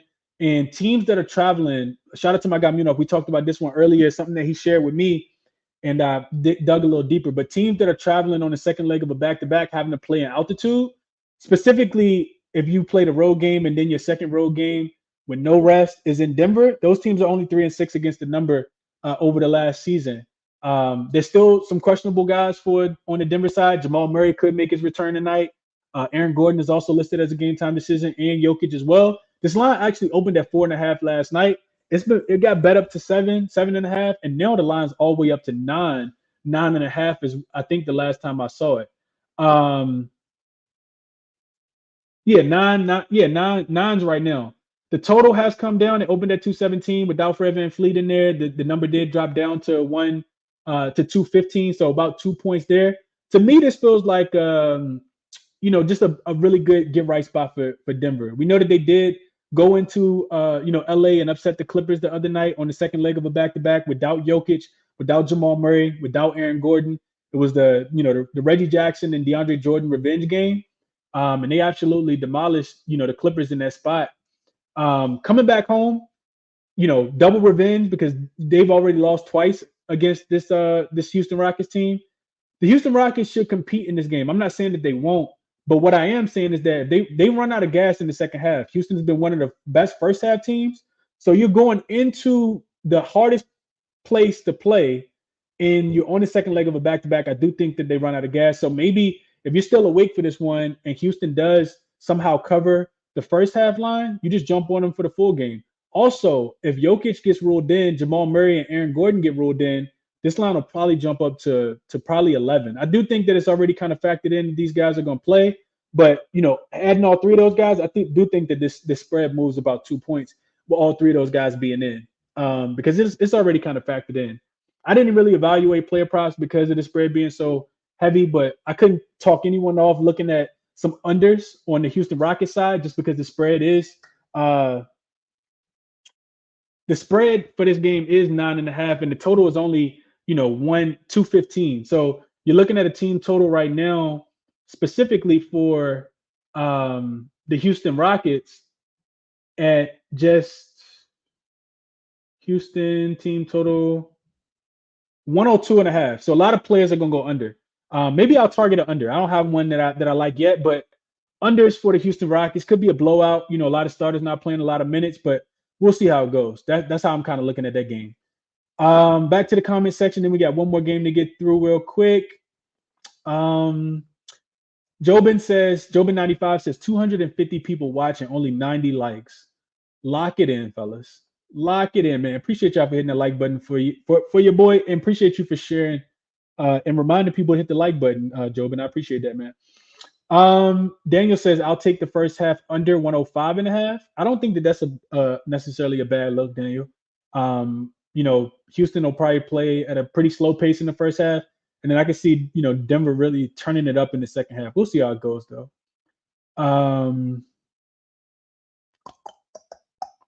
Estat says under. I could see it. This could be a game where the Houston Rockets struggle to score 90 points. Like I could absolutely see it. They already struggle to score. They've been pretty much winning with their defense, but so I could see it as well as that. Not a bad spot to take an under in. Tariq says I did a two-teamer earlier today with the Suns in Denver, gambling on the KD news. Yeah, looks like you were on the right side with that. Best of luck on your two-legger tonight. Bet on JC says Jokic averaged 30 versus Houston. I'm not sure if you're gonna need it. The other thing you got to remember for Denver is that they are about to go on a nice little 3-game road trip. It'll be a Western Conference road trip, but they got to look at his spot against the Suns. Not sure how much that means, but we know that the Suns will be turned up for that spot because that is the team that put them out in the second round last year in the playoffs. So we'll see how it goes. 77 Figure says he's rolling with Philly -2. Rob says he likes Sengun triple-double at plus 1,100 on the second leg of a back-to-back. Okay. Troy says he likes Jokic over his 21.5 rebounds and assists. That's been a cash cow, something that my guy Munov has been playing a lot. So I couldn't talk you up there, Troy. Daniel says, Tariq, I didn't even see your comment. I was just about to suggest that. Okay, so some love there. Navi says Jokic rebounds, easy money. Yeah, he's been cashing that rebound prop, something that we've been taking a lot. I didn't play it tonight. I didn't make any official plays in this game because I felt like the line just got too far away from me. Daniel says it's still -104 for Phoenix and Denver money line. That's absolutely insane if that number is still the same. Money line for Denver and Phoenix is -104. That could be the 10K challenge right there if you guys are liking that. Let's get over to the last game of the night. We got the Clippers on the road in this spot, traveling to Sacramento. Sacramento is on the second leg of a back-to-back. So the trend that RC just shared with you guys in the YouTube comment section is actually active on this game as well. And that would be after a tournament game, you are unrested and your opponent has more rest and you're a dog in that spot. Those teams like RC said, are 3-10 straight up. So 70% says you just take the Clippers here. The problem with the Clippers are, would the real Clippers please stand up? The Clippers actually lost that game to Denver. They just can't beat Denver for whatever reason. But to me, this does feel like it feels like a Clipper spot, as bad as it is to say. I didn't play it, but I do highly lean towards the Clippers. I don't want to take the Kings. One of the things that I looked at in this spot was I was looking at teams that had to come back because for people who didn't watch the game last night, they were down 24 points and came all the way back. And Malik Monk hit a game winner with no time left in that game. So I do like that spot just a tad bit because you typically want to fade those teams that had to use, a lot of energy. That win last night was really, really big for Sacramento. So if they ended up, setting a couple guys, it wouldn't surprise me here. They are a young team. I think that they could still compete in this game. But if you're the Clippers, you got to get that bad taste out your mouth of never being able to beat the Denver Nuggets. So Clippers spot for me here. I do think that, we talked about them, just a couple nights ago defensively. They've been, they were the number 1 rated defense, number 2 rated defense over the last, 5 games. So we'll see how it goes. But this should be a spot where they kind of lock in defensively and, beat this unrested Kings team. And those are my thoughts on the game. I didn't make an official play, but like I said, if I had to play it, it'd be Kings on the money line for me. If a spread is between 2.5, I'm cool with laying that like minus 135 and just taking them on the money line versus, seeing them, unless I feel really strongly about it, I'm cool with taking the money line. So if I had to play the game, that's the way I would play it. Navi says Reggie Jackson and DeAndre own the Clippers. Yeah, they do own the Clippers. They should be sitting in the owner suite with Ballmer when they go to the game next time because they do got some ownership on the Clippers for sure. They keep crushing that team. Riz says he likes the Suns and the Raptors first quarter over 58.5. I think that's a good look. I don't think so, Tariq. We'll see. Andre says, Chris, what do you think of Phoenix first half team total over 59.5? I think I go full game team total. That way, just in case they come out a little shaky, you still got time to, let them kind of get it together. But couldn't talk you off, man. KD comes right back into that offense and everything will just work the way it has been working, man. You got two of them, top 5 scorers, top 10 scorers on the same team, and they've been working together. So even though he's missed the last couple games and him and Devin Booker haven't had a lot of time on the floor together, it just puts everybody else in the right place. So I couldn't talk you off. They could have 65, 70 points in the first half. To me, it just depends on how fast the Toronto Raptors want to play. JS likes Harden's bounce back double-double. Okay. Tariq says live bet the Kings if they are plus money. Okay. Gabe gets bucket says so nobody buying clips to fade Kings off last night. I think you got to, Gabe. That's the only way I would look. I'd be playing the Clippers, even though that sounds really, really hard to say. Rez says he thinks the Raptors game is a stay away. So we'll see. We'll see how it goes. So official plays for me. Let me just do a what I played segment. I gotta actually type these out because I haven't yet. Send me a request. Let me know what you guys are looking at if you're on Twitter. And I'll get up a couple people and then we'll get off of here. I did go a little bit longer, just kind of trying to get through all the comment section over on YouTube. But I'll tell you guys what I played official real quick, and then we'll get through it. So and I still got to put these in the membership group. But yesterday I played Phoenix on the money line. That's way gone now. Minus 115 on DraftKings for 2 units. I also played the Lakers. I talked about it, man. Lakers got to turn up in this spot here. First half for me, minus 3.5 is the play that I gave out. Minus 115 on BetMGM. The number was only minus 120 at the 3.5 on BetMGM. So you're not losing a lot of value there. Just a 5-cent difference from what I got it at. If you want to ride with me on the Lakers in the first half, also like Lakers in the first quarter, minus the 2, minus the 1.5. I think the Lakers just gonna turn up in this spot tonight against a Detroit team that's pretty lackluster. So I like the Lakers to bounce back big in this spot tonight. So, but we'll go Lakers first half minus 3.5. Gave out the Suns in that same game. Give me Anthony Davis over his 1.5 blocks, or was it? I think it's 2.5 blocks. I think I wrote the number down wrong. 2.5 blocks for AD. We're not getting that much. We're not getting that much of a steal for AD. But yeah, give me Anthony Davis over his 2.5 blocks in this spot. Really love the number for him. Of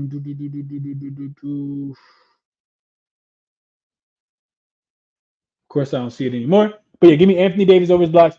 Also, leans. Orlando first half minus the 5.5. I still think they can cover that big number. Also Kuzma over his points, rebounds, and assists. I also lean that way. But another official play, Santi Aldama over his 16 and I'm sorry, over his 21 and a half. I think that was the number 21 and a half. I think it was 21 and a half. Let me just make sure I got it.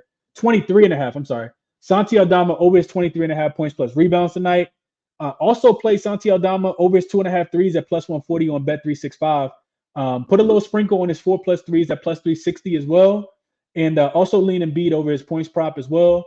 So those are the official plays. One more time. Phoenix -1. Lakers first half -3.5. AD over 2.5 blocks at plus money. Santi Aldama over his 23.5 points plus rebounds. Santi Aldama over his 1.5 threes as well. And I'm sorry, over his 2.5 threes at plus 140 on Bet365. And Santi Aldama 4 threes. Little sprinkle on the Santi Aldama 4 threes. Also lean Kuzma over his points, rebounds, and assists. Orlando first half minus the 5.5. Embiid over his points. Just didn't get there on those three. Don't want to go too crazy tonight, but those are my favorite looks. So got that out the way. I'm gonna type it up. Finesse, my guy, talk to me, Finesse. What's going on, my brother? Appreciate you being here. What's good, bro? I'm good. I need a sip of water after talking for an hour and 11 minutes, but I'm good. I'm good, bro. How you doing? Just let me know if I cut off, but yeah, I'm trying to keep it quick. Another day, another day. So I'm not really in the business of giving out lines like a lot of these other internet motherfuckers are.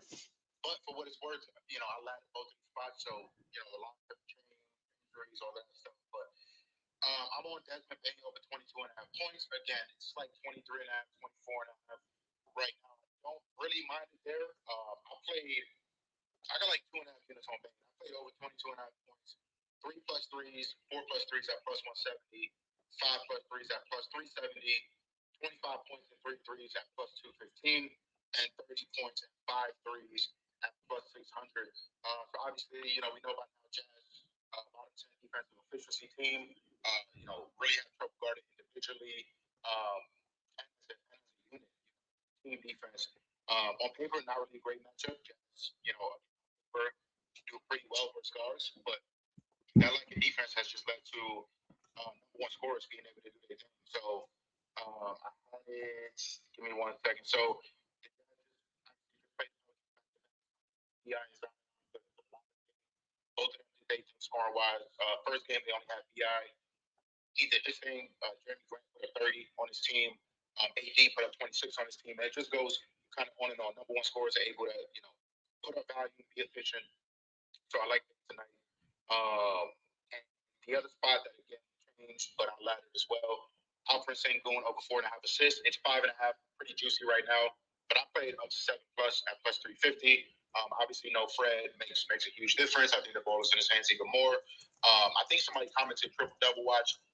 It's been kind of rare for him to get 10+ assists this season, but I do think it's in play obviously now. What else do I have? Nikola Jokic. You just talked about that game. Over 21.5 rebounds and assists. And I played the triple double at plus 200, which I think is in the same price. Anytime this number is going to be plus 150 or above, I'm going to be tempted to play it. They're home in a spot where I think Jokic just dominates as he did earlier in the year versus Houston. Houston doesn't really have the size. Alfred is definitely big Jokic. He's a stud, but kind of lacks that size to be able to put up with Jokic. So really, however you like Jokic, PRA, RA, just the 12.5 rebounds, I don't mind at all. I think he dominates at home. The injury news can only go in our favor. You know what I'm saying? AG and Murray are ruled out. Cool. I'm still cool with it, but hopefully we get some good news. And those two-man game between Jokic and AG and Jokic and Murray can flourish, making this line even easier to hit. So what else? Cole Anthony of the Magic, 15+ points. Don't mind 16.5 if that's what it is now. 15.5 if that's what it is now. I played his 20+ points at plus 225. Obviously, we know by now the wins are terrible defensively, especially against guards. Last 5 games, Cole is just in the zone. He's been kind of balling out. 14 field goals attempted per game, which is great, right? We love the value. 19.2 points per game, shooting almost 40% from 3. Actually leads the team in free throw attempts over 6 per game, which we love. And he shoots 90% from the free throw line. So coming off the bench, getting a lot of minutes, taking a lot of shots, scoring a lot of points. really like Cole, especially against this defense that can't guard guards at all. So last one, I took Pelicans second quarter plus a half. -114 on FanDuel. The Pels are top 10 in offensive and defensive efficiency in the second quarter. Obviously, Embiid usually plays most, if not all, of the first quarter, then sits for about 5-6 minutes in the second quarter, which we like in the spot. The Pels have been absolutely smashing teams in the second quarter as of late. So yeah, if they find themselves trailing after quarter one, I think they can kind of get in the rhythm. That's what we've seen them do as of late, and I think they can at least tie, if not win, the second quarter. So, Anthony 15 plus 20 plus, Pels second quarter, Jokic rebounds and assists and the triple double. The Bane and the Sengun lines are going, but I like for whatever it's worth. So yeah, like in the slate, I think a lot of people up here have some great looks, some smart things to say. So yeah, I'll leave it to them. I appreciate you as always, bro. Hey, a lot of breakdowns, finesse as always, bro. Hope you get some cash tonight. A lot of the looks that you got, I also like as well. I know we differ on Bane and Santi Aldama, but it's the same read, right? It's that bad defense that's gonna be on the road, and we expect to regress back to the mean. So great looks from finesse as always, man. Shout out to my guy finesse. Drop my boy a like if you're not doing so already. Finesse always, taking his time, giving out the plays, only giving out what he absolutely loves. That's my brother. Appreciate you, Finesse, as always, bro. Let's go Cam, and then we'll go Dream, and then we might get up off here, man. Let's some of my go-to guys send me a request. Cam, talk to me. Your Raptors play basketball tonight, and then we'll go kick it to Dream. What's going on, Cam? Just playing over there. Okay. It's like when you're watching a game, you don't want to. Hell no. Legit.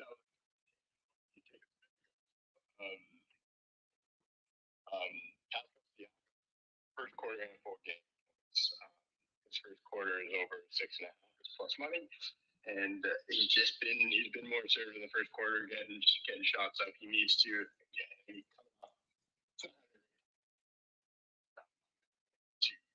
Against this Phoenix Suns team, which is out of the last 7 8, he's cleared his over 21. In 6 of those 7 games, he was 25 plus. So it's the team he does enjoy playing against, and really see who's going to stop him on that team. I know it depends on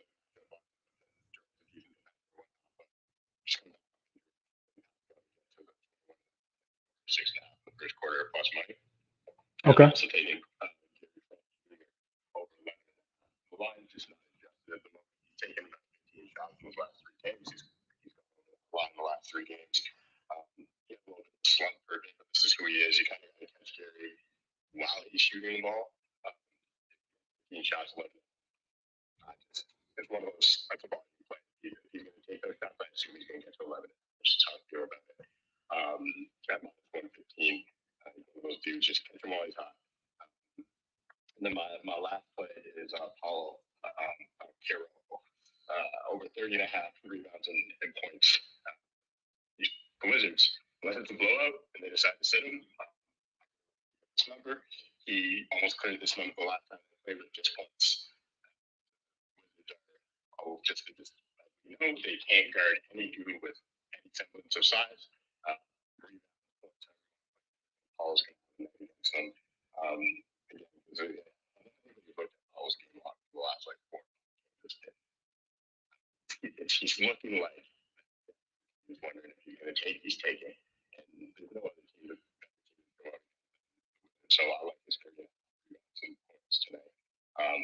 Not just because it's the Wizards, but also because of what he's been doing recently and what he's done against the Wizards in the past. So those are my 3 plays for tonight.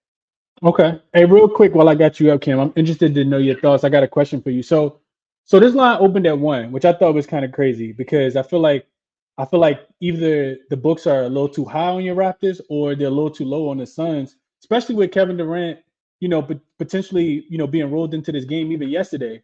So I'm pretty. I think I'm a pretty contrarian better. I don't like to be with the public. I like to cap the games, and whatever I like is what I like. But I'm gonna have a lot of data to kind of support it, right? So I recently faded the the Utah Jazz at home twice over the weekend against the Pelicans. One of those games was without Zion.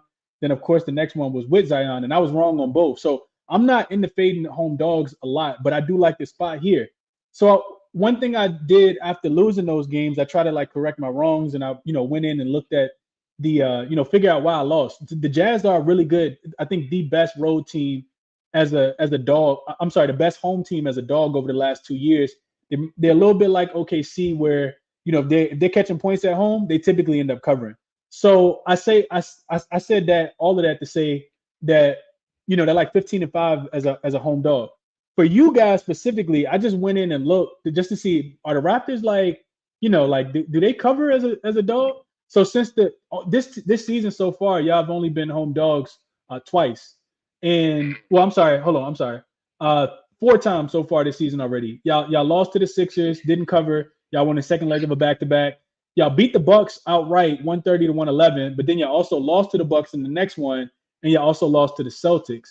To me, the Suns kind of would be one of those same tier teams: Sixers, Bucks, Celtics. Last season, y'all were home dogs only 4 times last season, and in those 4 games, y'all went 1-3. So 2-6 against 2-6 straight up over the going back to the start of last season so far, as a home dog. Do you feel like this line is, because even with KD being ruled in, it's still 3.5? Like what do you think, something crazy with that, or what are your thoughts?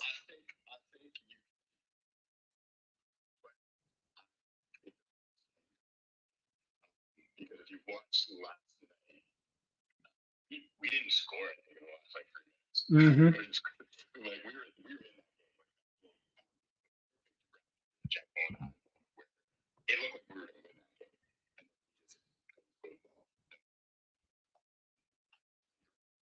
Born, I don't think we're going to win this game.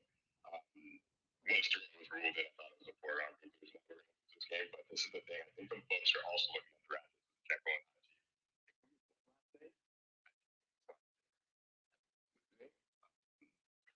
Some Bucks at the wall. We show up. We do, but we still don't. So that game is actually a huge outlier. Show up. Like the kids just didn't show up. One of the worst performances I've seen from a team like Giannis didn't even look like he wanted to be out there. So against good teams, we win it. So you heard me say this before. Gradually, team center team that we are. So typically, our defense will keep us in the game, but we're not going to win this game. What you're doing is an overcorrection on like what the team plays. A lot, especially when we should take about matches. That's where my if you look at our last 4 or 5 games, you gotta look at. You can't go too far back with the Suns because the Suns at one point. 2 of the last 7 games against them, right? So it's like on the line, like there's no reason, even the line.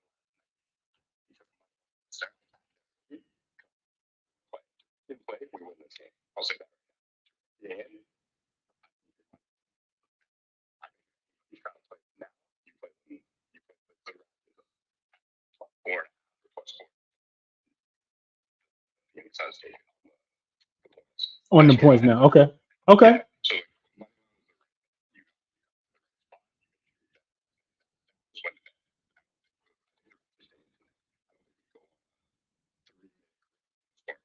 Okay. Okay. Hey, I appreciate the input, Cam. Always want to hear it from the Raptors fan himself, man. Best of luck tonight. Enjoy the game as always, my brother. Appreciate you, man. Let's go Dream. And real quick before Dream,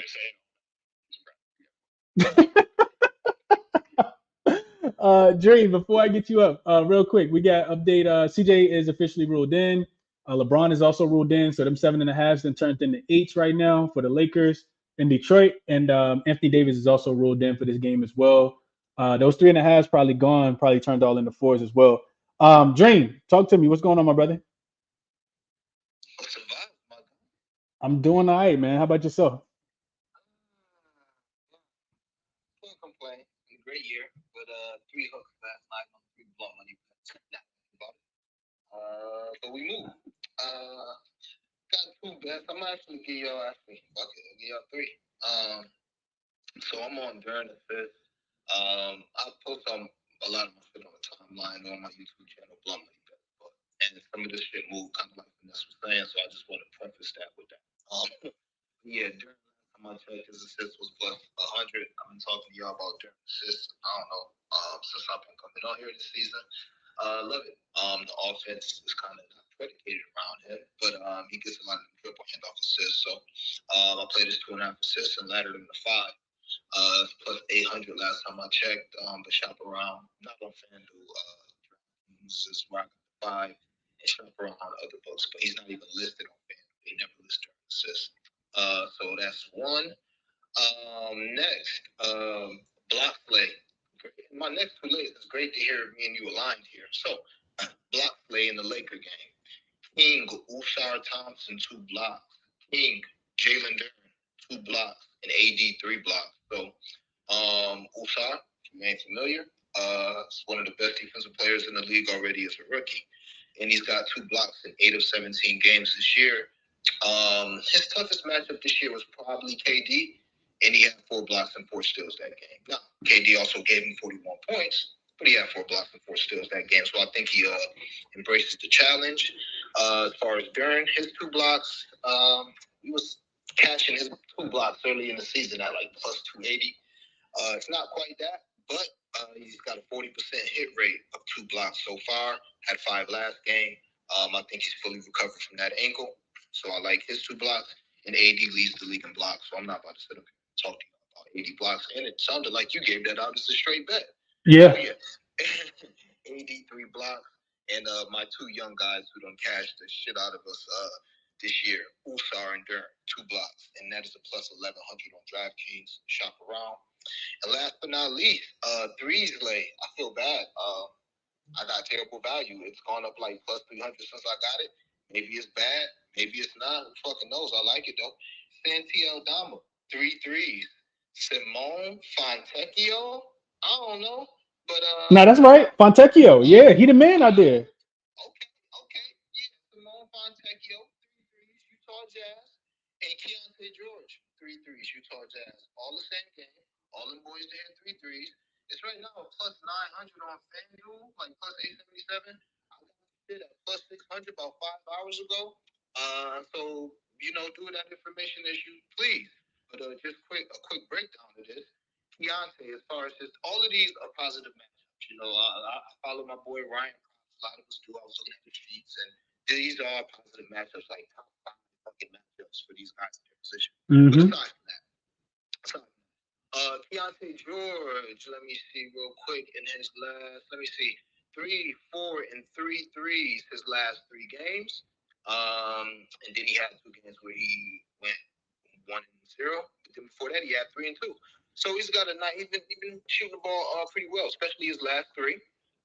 We can go over to Santi. I don't need to explain him too much because you already spoke highly of him. But the thing that stuck out to me about Santi is his value. So he don't always be hitting, but I'm looking at 7 attempts, 10 attempts, 15 attempts, 5 and 8 attempts. And as far as hitting 3 threes, he's done that 50%. He's done that 3 times in his last 6 games. So he's got a 50% chance of doing that. I think a little higher. It's a positive matchup. And my guy, Simon, who fucking knows, but Fontecchio. So his last 2 games, his last 3 games, he's got the most minutes all season by basically a whole quarter. So he was basically getting like 12 to 15 minutes all year. And then maybe this is with old boy being out, Lloyd Marketing. I'm not sure. But the last 4 games, he's got 27, 16, 26, and 28 minutes. In those games, 8 attempts, 7 attempts, 6 attempts, and 5 attempts from 3. And basically, that's all he does is shoot threes. He don't do shit else. In all those games, I told you 5, 6, 7, and 8 attempts from 3. And it's funny because each game is going up as I look at this. So last game he had 8, the game before that 7, the game before that 6. He may shoot 1 more shot aside from that. So he's a shooter. All he does is shoot threes. And I think that we're getting a good buy low spot with him. Maybe he fucking plays 30 minutes tonight. maybe he hits shots. He has a great matchup. So, yeah, Simone Fontecchio, he's hit 3 threes in 2 of his last 4. So, Simone Fontecchio, 3 threes. Keontae George, 3 threes. And Santiago Dama, 3 threes. I got it at plus 600 like a dummy. You guys can get it right now at plus 877. Appreciate you having me up, my guy. I love that look, Dream. I love that look because, like you said, they both positive. They both in positive matchups because both of their 3-point defenses are absolutely trash, and you don't got Lauri Markkanen in there. Fontecchio actually played better in the most recent game as well. And Lauri Markkanen not going to be there for the next couple of weeks. I think he's going to be reevaluated in like 2 weeks with that ankle injury. I think it is. So it makes perfect sense to me that even if he don't go off in this game, he get another good matchup that he go off in that game. So. Could not talk you off at all there, Dream. Appreciate you for sharing the looks, my brother, and best of luck tonight as always. Real quick, let me get Keith up, and then we're gonna get up out of here. Keith, talk to me. What's going on today, my brother? Hey, Chris, how you doing, brother? I'm good, man. How about yourself? I'm good. Just heated up some food. I missed what Dream said. I caught like the last tail end. I think he said something about KD's points, right? Jamie, say Keith. Nah, my guy. Nah. That's all you. I'm on like Simone Fontecchio and these other guys. Word. But I just definitely piggyback off of. Well, I'm sure if someone else has said it, but 4 years ago today, 2019, 2018, whatever that math is, 5 years ago today, Kevin Durant dropped 51 points, man, and it's the same scenario that kind of like solidified me making this Twitter account, so I have to share this news. He needs 46 points to move in the top 10 all time. If you go on Champagne Poppy, yes. If you go on Champagne Poppy's Instagram account, you see nothing but Kevin in the last like 2-3 posts, or in his recent post, you'll see him. The game's in Toronto. If you just look at the game log, he's shooting an incredible percentage against them. I believe it's like 50% plus in the last like 3-4 matchups. And his running mate, the running mates that he's ran with in the last couple matchups in Toronto, James Harden and Kyrie Irving, both smashed their PRAs, particularly the PRs. Definitely look into that for Devin Booker if you want to just straight lean. But I'm on Kevin Durant's points, man, because the last time I was in this situation and a player, a top 75 player, needed to hit a milestone was Damian Lillard. I waited 2 weeks for him to hit 18,000 career points. He sat out like 2-3 games. He comes back, only needs 45 points for the win at plus like 340 or whatever it was. He ended up dropping the most points within a decade. I'm going with my gut. That's like one of my favorite plays for the night. Kevin Durant, I took his 35 and then 40 in the win because I don't see them dropping 40 and losing. And I think he's going to show out for the 6, mainly for the guy who's going to be watching him on courtside tonight. And then another favorite player, another guy that's like really helped me get into this space, Tyus Jones assist. It's the divisional matchup, so I do see the Wizards kind of putting up a decent fight again for 3.5 quarters. But if it's one thing I know the Magic are going to struggle against, it's your traditional point guard. Because you're going to have Suggs on Poole, and you're going to have Gary Harris trying to contain Tyus. Now, I'm not saying Tyus is going to give him the work, but I do believe that the Magic are going to struggle against a point guard that can't make good decisions. I like his 4.5 assists. I played it up to 6 and 8 because it cashed me for the first time. And I remember that game particularly when he got 6 assists. when he got 8 assists in that January 5th matchup. Markelle Fultz knocked like 5 fourth quarter assists, and he cashed like an 8 assist leg for both the guards. So if you wanted another guy to get 8 assists in this possible matchup, I'll definitely be looking at Cole Anthony over his 4.5 and Tyus Jones over his 4.5. Okay, I couldn't talk you off of that either. Okay, I like that. That's a sneaky look. I don't think a lot of people are on tonight, Keith. So best of luck with that one, my brother. I hope you cash it. Appreciate it, man. And the KD look as well. KD look is interesting because a lot of people not going to be on his points because the game, has it just didn't drop. I think a lot of the times people overlook those players that get added late. So yeah, like the looks from Keith a lot. Let's go back to Finesse and then we're gonna wrap up. What's up, Finesse? Yo, real quick, I wanted to ask you. So I was looking at it this morning, obviously with the news. KD over 4.5 assists. Thoughts? I think over. I think like the only way I see KD's so unselfish, man. Like I just don't think that he really wants to go out and have to score. Maybe it's a different story tonight, like Keith was saying, because he is, one to turn up for his friend, being Drake there. But KD with Devin Booker, to me, just kind of feels like he just wants to play the game and play it the right way. So If a double comes, like he's gonna pass it. If he's wide open and he has a great look, he's gonna shoot it. Like so. So I just think, with that being said, like if he gets those opportunities, which he typically does, then he's gonna, end up with 4 assists. I mean, over 4.5 assists. Finesse. I would be interested to look at the numbers in the couple games that they played together. How many assists Kevin Durant has in those games? I know that Devin Booker's doing primarily most of the ball handling, and we do got to think about the the really long, lengthy defenders that the Toronto Raptors have on their side, because I don't think you could downplay those guys, but. I would go over on his assists, Finesse, if I had to play. What were you thinking? Yeah, I was thinking over when I looked at it this morning. It was like plus 105. Even a couple hours ago, plus money on FanDuel. Obviously, wanted to wait for the news, but yeah, I looked at that. His game long with Book without Beal. The potential's there. 10. I think it was like 10, 11 potential assists over his last couple of games. So definitely there, like you said, unselfish. He's definitely playmaking a lot. I don't know. I'm already on. Quick question, Finesse. Is Grayson Allen playing? He got ruled out. Yeah, he's out. You got ruled out? Uh-huh. I like it more if Grayson Allen was playing. Because you just saw Royce on the other to us. Like the wings who can hit wide open shots, KD's going to find those people. I would love that look if Grayson Allen was in, because you have Gordon and Allen, or you can be like, all right, there's somebody. But without Allen, it's like, you just got to think who can hit that shot. Maybe it's Okogie. Maybe he'll be open, but you want to make sure there's somebody for him to. What the Nets did to us is they got into the teeth. And then we collapsed, wide open shots, and we gave up. Well, you saw fucking 6 threes to Royce O'Neal. So yeah, that's a great point, and I like just like the 2-man game between Nurkic and KD. I really like too. Like I looked it up earlier. I think it's like 1.9 of Durant's average assists go to Nurkic, right? So that 2-man game, Book and KD playmaking off of each other.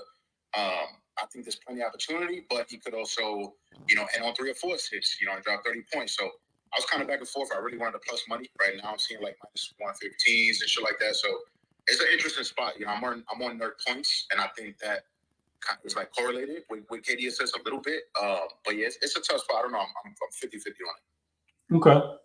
Okay. Yeah. I mean, yeah. I don't think you can go wrong either way, though, Finesse. I mean, the way the offense that they have on both of those guys on the floor is absolutely astonishing. And if you're Toronto, I think you got to slow the game down. You got to muck it up as much as possible so that Phoenix isn't getting a lot of opportunities to get out and run. The problem with that is that Phoenix is the problem with that is that Toronto is one of the worst teams when it comes to half-court offense. They need to get out and run. A lot of teams that run in transition, they do it for a reason, because they know that their half-court offense is not as great. I think back to Memphis last season. Memphis was one of the worst teams in the league, and when they actually played against the Lakers and the Lakers got their defense set because they were scoring, they really struggled to score. And I think about that with the Chicago Bulls.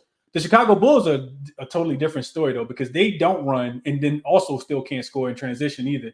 Scoring in the half court either. But a lot of teams, even the Lakers bottom 3, shooting the 3-point ball right now. Those teams are the ones that like to get out, try to get easy baskets. So it's a lose-lose situation, I think, for the Toronto side. But I think what it really goes back to is what me and Cam said yesterday, is that Toronto, it seems like for whatever reason, can't put it together for full 48 minutes. So we'll see how it goes tonight, man. We'll see how it goes. Official plays for me. Go ahead, Vanessa. What were you saying?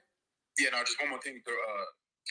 Durant is starting for the Pistons tonight, so even coming off the bench, so Dream and everybody else on Durant should be fully healthy, full alignment in minutes, so that's always nice. Yeah, no, absolutely. Like I said, I lean towards over 10.5 rebounds, but I didn't get there tonight. We did cash one against the Wizards the other day, but give me Lakers, man. Like I said, and I appreciate all the members. I appreciate my members for sure, but I appreciate all the speakers. Cam came up here, dropped some great plays and some great knowledge. Finesse as always. We didn't get a stimmy today. I see him in